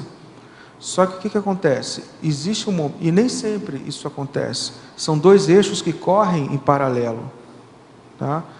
Por exemplo, se eu tenho lá uma depressão, se eu sair da depressão, não quer dizer que eu vou entrar em euforia, ou eu vou entrar em júbilo, em segurança. Eu vou sair de um processo de rebaixamento dentro do normal, do rebaixamento do meu humor.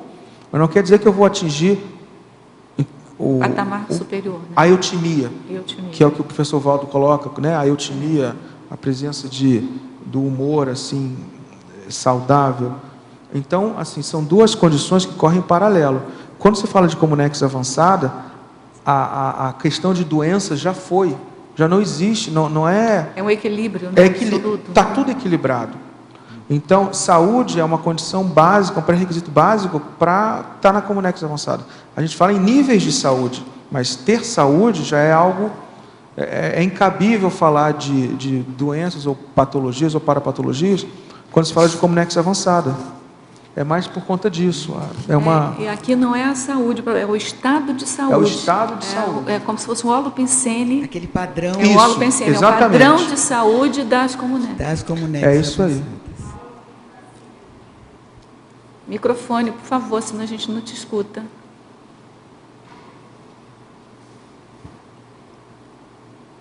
Uma holomeostasia, que promove justamente a falta... Holomeostasia? Foi isso que você falou? Holomeostasia. Isso é um bom verbete aí.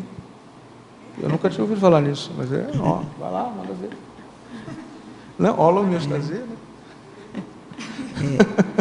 Então, eu nunca tinha ouvido falar nisso, mas entendi. É uma homeostasia de todos, integral. Isso, eu queria... Tá certo. Sinônimo de... Mas é isso mesmo, é um padrão geral, padrão de todos, da Comunex. É uma condição sine qua non para estar nessa Comunex, essa condição de homeostasia, de homeostase. Marco, ali na página 4, na profissionalização, não sei se você já comentou. Sim, ainda não. Na primeira ali, a previsão calculista do contexto externo desfavorável. O que seria exatamente esse contexto externo desfavorável? Você já ouviu falar daquela técnica do SWOT, né? De administração, tão conhecida, né? Sim. Sim, né? Então, isso começou quando eu soube dessa questão da técnica, da técnica. A pessoa lista... As ameaças, né? Ameaças, forças, ameaças, oportunidades e fraqueza. É tão, né? Uma chamada técnica fofa em Brasil. Fofa, né? Isso. Aí o que acontece? Eu procurei estender, porque muitas vezes a gente está em em cursos, por exemplo, autoprofilaxia, eu vejo que as pessoas têm um pouco de dificuldade de elaborar a condição da sua autoprescrição. Tá? Por quê? Porque, por exemplo, não percebem as fraquezas pessoais, quer dizer, aquelas ameaças à sua ação, né, trafaricida.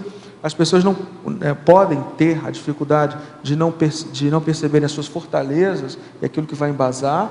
Elas não percebem oportunidades e não percebem as fraquezas, ameaças. Então, assim, isso aqui foi uma extensão dessa condição. Então, por exemplo, a previsão calculista do contexto externo desfavorável. Então, vamos lá. As ameaças, por exemplo, externas. Isso, ameaças. Uhum. Entendeu? Não, dá para entender, sim. Tá? Outra coisa que eu queria ver contigo, aqui não seria interessante ter alguma coisa sobre gênese?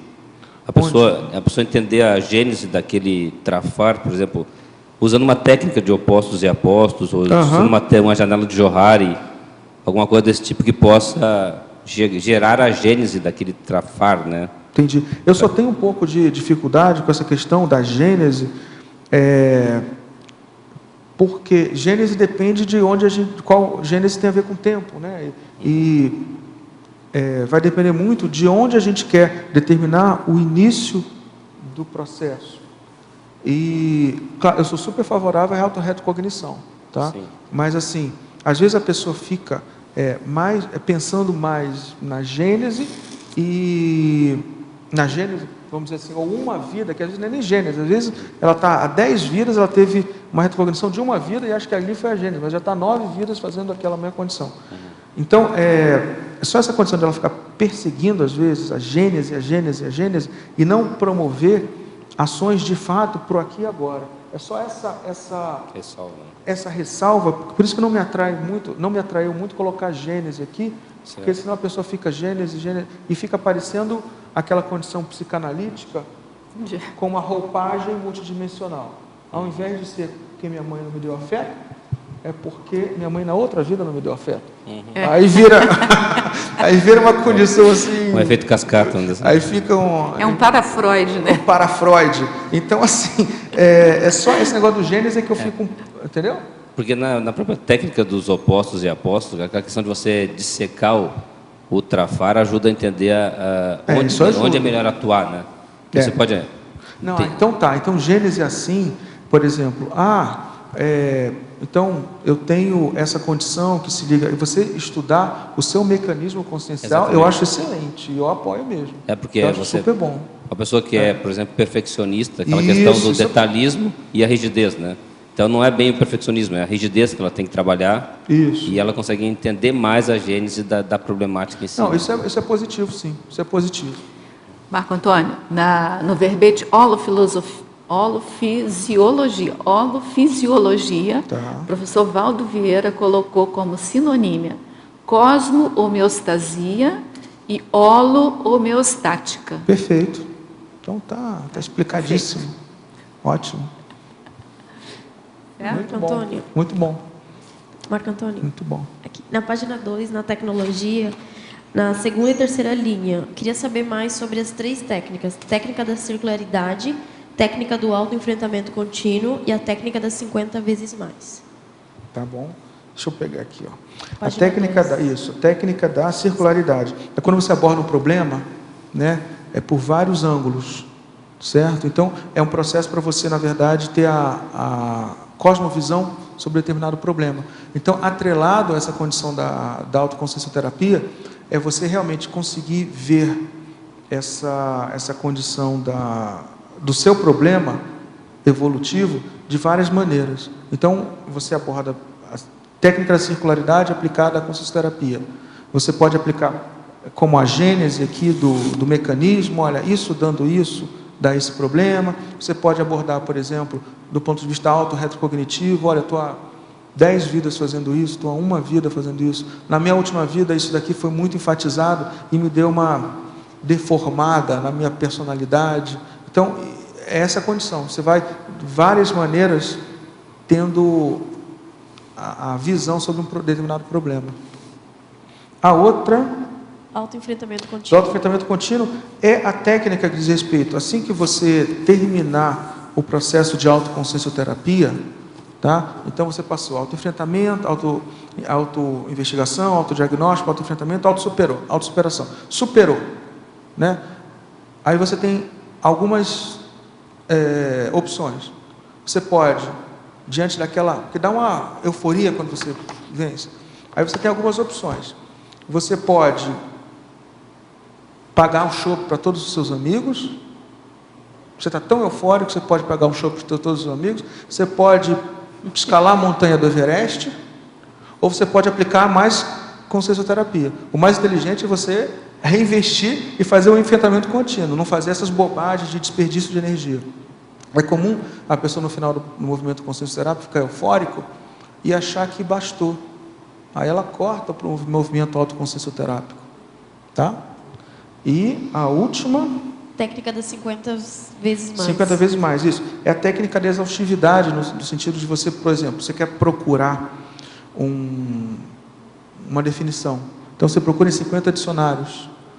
Tá? É uma técnica que leva muito em consideração, né? Eu não sei se vocês também querem ou corrigir ou aprimorar, tá ótimo. em relação a vocês são especialistas nisso. Tá ótimo. Mas é em relação a isso mesmo, tá? Então, em relação à definição, por exemplo, você procura em 50 dicionários. Tá certo? Qual o objetivo? Exaustividade, detalhismo. Entendi. Tá? Uhum. A gente está na geração Google, né? A geração Google. O que é não sei o que? Aí as pessoas botam... é isso. E a verdade relativa, a verdade de ponta do momento, da SOCIM patológica, é olhar no Google e aquilo que o Google ditou passa... Né? Não é isso?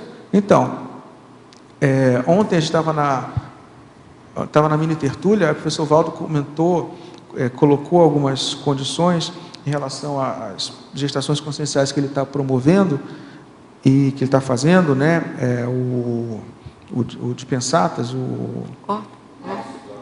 léxico de ortopensatas, e ele falou de um verbete, na verdade uma palavra. Ele falou, olha, isso aqui. Aí uma pessoa estava no dicionário e foi procurar. Aí não encontrou. Aí ele falou, te peguei, agora vai ter que procurar mais. E é isso mesmo, você tem que às vezes procurar 50 dicionários para você, primeiro, abrir a tua cabeça, poder analisar ao máximo e depois fazer o processo sintético de entendimento profundo sobre aquele tema. Você perguntou por quê? É porque às vezes você, no 20º, lá pelo o último dos 50 dicionários, você vai encontrar uma faceta que nem o outro falou. Normalmente eles se repetem muito, né? Você encontra quase 30 dicionários sempre com a mesma definição daquela palavra que você quer. Mas assim, pode ocorrer que lá pelo último dicionário que você vai olhar, tem uma palavra, uma acepção que seja diferente, e com isso você tem uma amplitude maior, uma visão maior sobre o mesmo tema. É nesse sentido. Entendi. Obrigada. Eu queria te fazer uma pergunta. Na segunda linha da parafatologia, você fala na paragratidão nascida da omnicooperatividade. Você acha que a gratidão e a paragratidão são ações trafaricidas bem eficientes? Como é que você vê isso? O cultivo da gratidão, e principal, a paragratidão, ela é acachapante, né? Mas o cultivo da gratidão... eu trouxe para a gratidão porque a paragratidão... ela é acachapante quando você sente. Agora, o cultivo da gratidão que te possibilita ter rapport, né?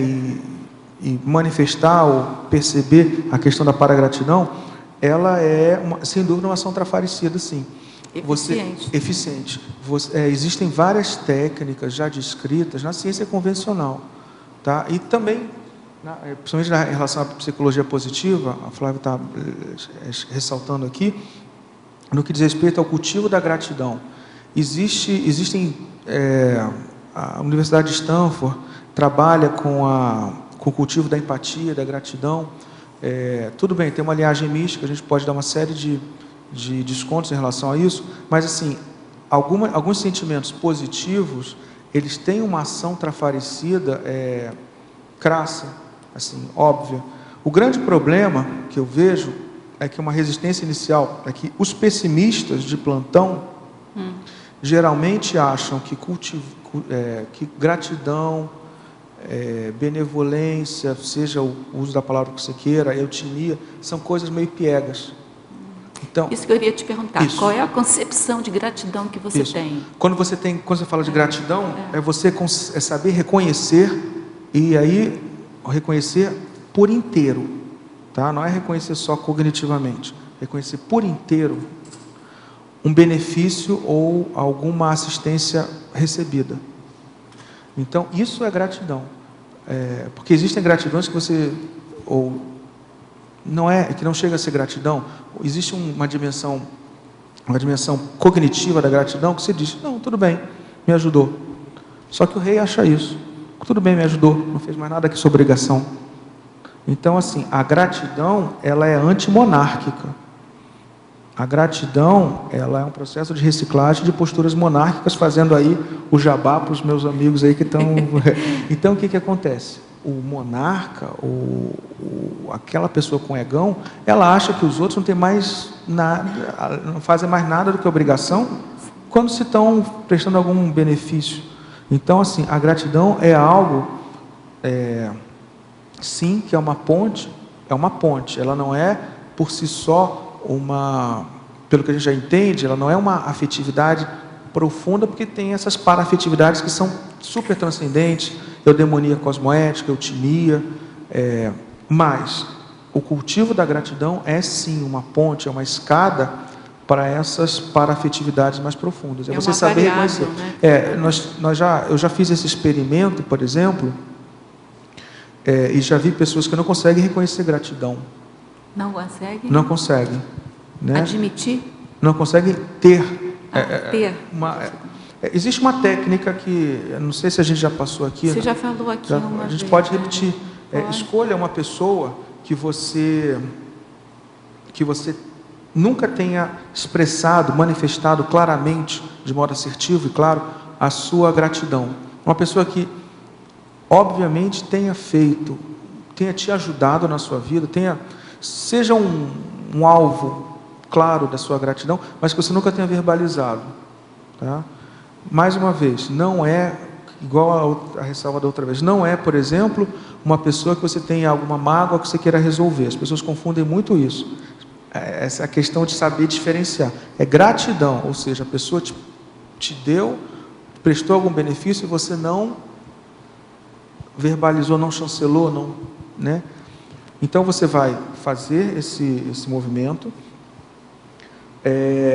você vai marcar um encontro presencial com essa pessoa, não é encontro extrafísico, não é projeção, tem que ser com sim, tá? E você vai fazer uma carta com esses motivos, né, que você tem para essa pessoa, para ser grato a ela, você vai ler em voz alta, né, você vai assinar, ler em voz alta, né, no momento do encontro, né, e você vai entregar para essa pessoa. É importante que esse encontro seja um encontro casual, nada uma coisa casual, tranquila, para já trocar o processo, né, de interação, de afeto nessa condição. E assim, o interessante dessa técnica é que eu achei ela descrita num livro da ciência convencional, até da psicologia positiva, mas eu já tinha visto algumas pessoas aplicando isso, alguns tenepsistas aplicando isso, né, e acabaram me fazendo esse relato. Então, a ideia é, se alguns amparadores estão usando isso com alguns tenepsistas, por que não utilizar? Você já aplicou essa técnica? Eu já apliquei essa técnica. Marco. E o efeito realmente impressionante. Marco, aproveitando a oportunidade, obrigado pelo verbete. Obrigado por ter sido sempre meu consciencioterapeuta também. A gente combinou. Mas eu quero fazer uma pergunta também. Obrigado por ter sido meu consciencioterapeuta também. Na fatologia, na quinta linha, você coloca a fortaleza moral do evoluciente 5 estrelas. Você já falou já deu muita dica aí hoje para a gente com relação a isso, a questão da percepção da autoeficácia, mas você teria mais alguma coisa para dar de recado, assim, de orientação para a gente nesse sentido, de como otimizar mais o processo da autoconsciencioterapia? Olha, ou da heteroconsciencioterapia? O Tem que eu a acho sua que... lista, né? Oi? Tem a sua lista. Tem a lista. Profissionalização. Essa lista, ela realmente é para fazer com que a pessoa se torne um profissional da condição de autoconsciencioterapeuta. Porque, mais uma vez, ressaltando aquele binômio que eu nem tinha colocado aqui, mas o binômio a pessoa ser, ao mesmo tempo, autoconsciencioterapeuta, no sentido de se sentir potente e capaz de gerenciar o próprio processo terapêutico, e, ao mesmo tempo, ela ser ávida por aprender mais, ser evoluciente. Esse binômio, eu acho que essa é a chave para a mentalidade, para a inteligência autoconsciencioterápica.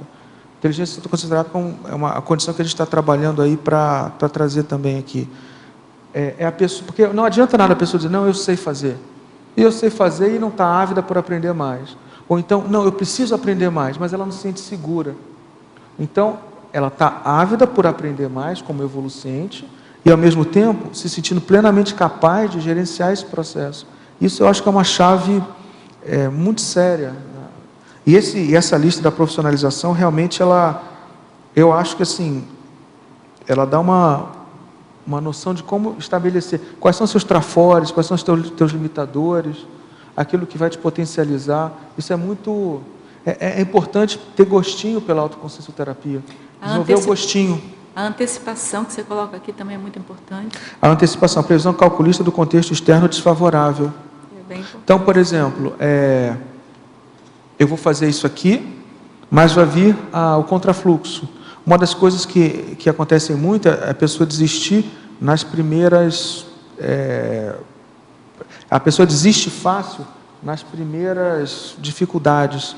Isso mostra que ela está com uma inteligência autoconsciencioterápica aplicada baixa. Então, é importante eu acho que seria essa mentalidade que a gente está falando, de autoconsciencioterapeuta e evolucente, e essa condição desse item daqui de profissionalização. Tá?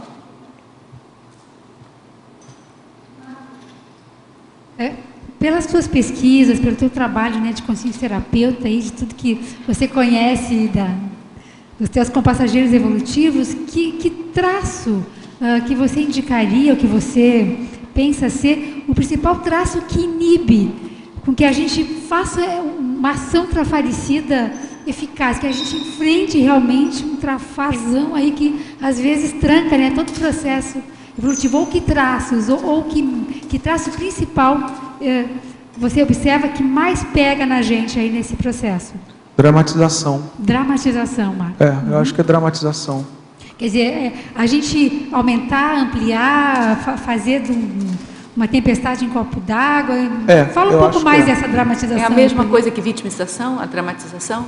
Até certo ponto, a vitimização é um processo de dramatização, sim. São parecidos, só que tem o mesmo contexto. Muitas vezes estão envolvidos no mesmo contexto. Faz a distinção na resposta dela, faz a distinção. A dramatização é quando, por exemplo, o que eu quero dizer com dramatização dá para ser feito um processo mais gerenciado, de modo mais lúcido e de um modo até mais tranquilo, sem sofrimento, entendeu? Isso é o que eu estou chamando de dramatização, de necessidade de reverter a dramatização. A necessidade de reverter a vitimização é o seguinte: eu vejo que muitas vezes a pessoa coloca o desafio da autoconsciencioterapia como se ela estivesse escalando o Everest com uma mochila de 20 quilos nas costas. Dá para diminuir esse Everest e dá para tirar muito peso dessas costas. E sem oxigênio, né, Marco? Com 20 quilos e sem oxigênio. E sem oxigênio. Então, eu acho que assim... O quadro da dor total. E assim, eu tenho agido muito por contraponto. E assim, esse negócio dessa questão dessa pesquisa de como é o holopensene dos paraterapeutas e dos evolucientes 5 estrelas, evolucientes extrafísicos 5 estrelas, não tem dramatização e não tem vitimização. Então é essa condição que eu estou realmente focando para, dentro de mim mesmo, melhorar, entendeu? Estou falando isso, mas eu me incluo nessa condição. Eu vejo que há uma necessidade de melhoria bastante grande. né? Eu estou nessa condição, sem vitimização, mas com uma noção da minha responsabilidade em termos de me colocar como evolucente. Qualquer forma de... É a realidade, qualquer forma de elitismo, autoprotetor, é totalmente contraproducente para o evolucente que quer ser 5 estrelas. Né? Obrigada, Marco. Tá? Nosso tempo já esgotou. Já passou, tá? Como você está aqui presente, você faz a pergunta ao vivo aqui. A gente agradece muitíssimo a sua participação, foi muito importante para todos nós. Esperamos, assim, vários outros verbetes, né, de vocês. A gente agradece também a presença de todos vocês. A gente conta com a presença de vocês em outros dias para incrementar aí o nosso debate. A gente agradece a participação dos teletertulianos também para incrementar com as perguntas, que são bem-vindas a nós aqui. E passamos, então, para o nosso comercial. Obrigado. Hoje tivemos 18 assinaturas no livro de presença, 23 perguntas presenciais, 10 online. Os recados são da Cal sobre palestra, curso acoplamentário, a Valdirene sobre acoplamentário também. Não, o curso Acoplamentos Energéticos, a Cal. E a Valdirene, o acoplamentário.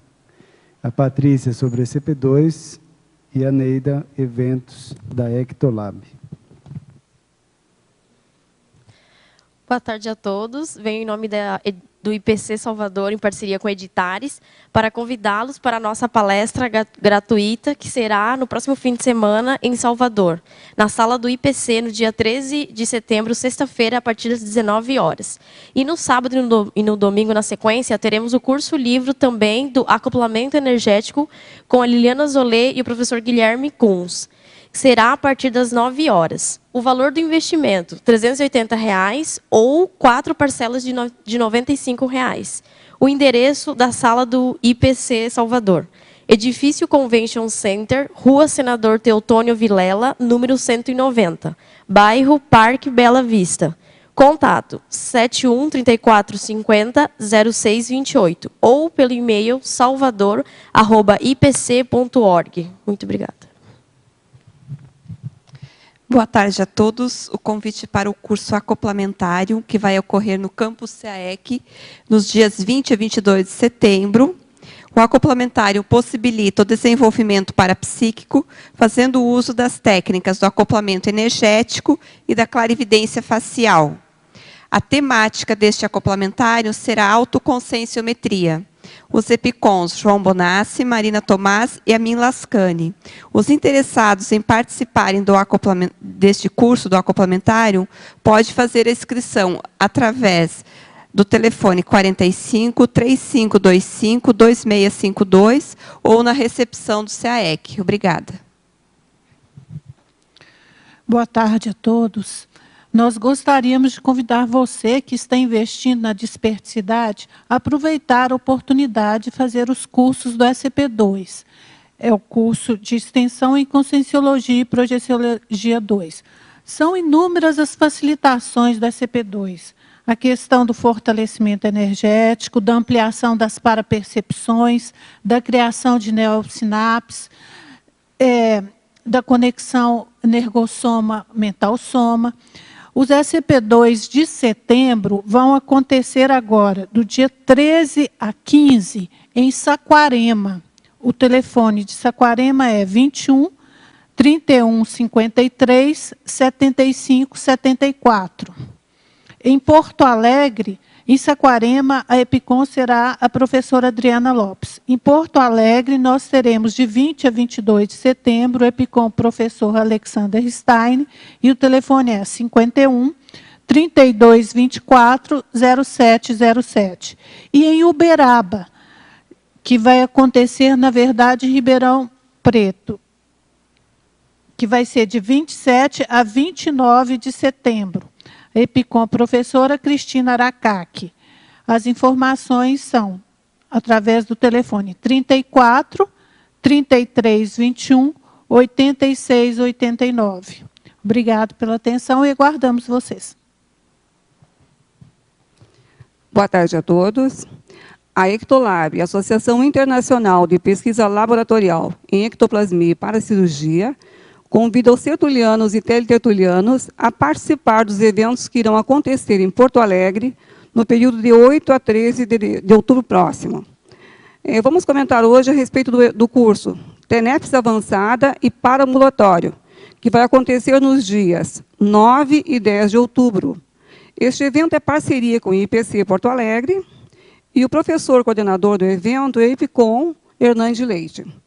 Os objetivos deste evento serão abordar a autopesquisa a partir da TENEPS, analisar os indicadores da TENEPS Avançada, planejar a liderança assistencial lúcida, preparar o tenepsista para atuação em paraambulatórios.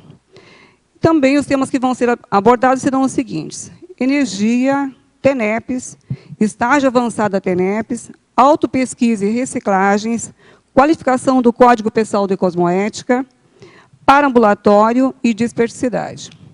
Para maiores informações, entre em contato com o telefone 51 código de área 32240707 ou ainda 45 código de área 8802-5948.